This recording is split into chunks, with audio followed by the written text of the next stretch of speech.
The ayes have it. The next entity members wish to debate is the Foundation for Research, Science and Technology. And the question is that the report of the Education and Science Committee on the 2009-2010 financial review of the Foundation for Research, Science and Technology be noted.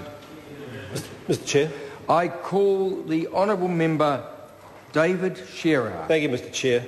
Well, this is a rather unusual, in a sense, entity, although not on the period we're talking about, because, of course, the foundation no longer exists now. It's actually been merged with the ministry. So while we are debating it today, it is no longer in existence. And it's been pushed together with the ministry in a restructuring to make it look like the government is actually becoming more involved and more dedicated towards science and innovation. And I have to give the government credit. The Ministry of Science and Innovation is a terrific name. It's a terrific name. It's just a real shame that it doesn't live up to that name, because it came in that sort of that plethora of reforms last year, which was trumpeted as being the step change for R&D. It was meant to be the new way forward, and the Ministry of Science and Innovation was supposed to lead that change.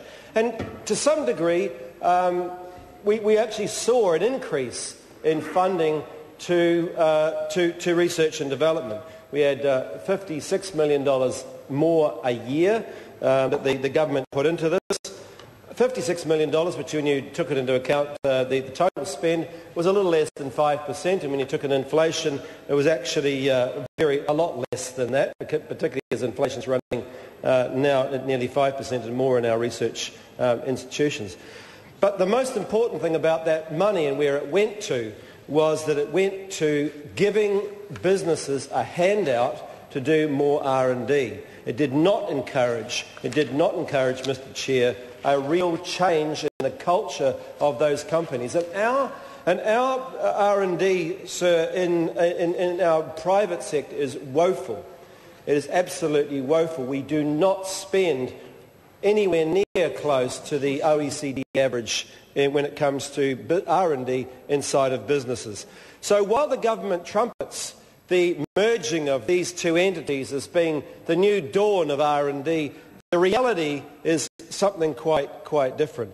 And to just give another example, Mr. Chair, of exactly what this really meant, you would expect a new entity like that, the government would search the world for somebody who is going to lead this new entity into a completely new field and really bring about major change in our R&D. But actually, in fact, this didn't happen. When we actually looked for the leader of the Ministry of Science and Innovation, the advertisement for the new leader was open for 2.5 weeks.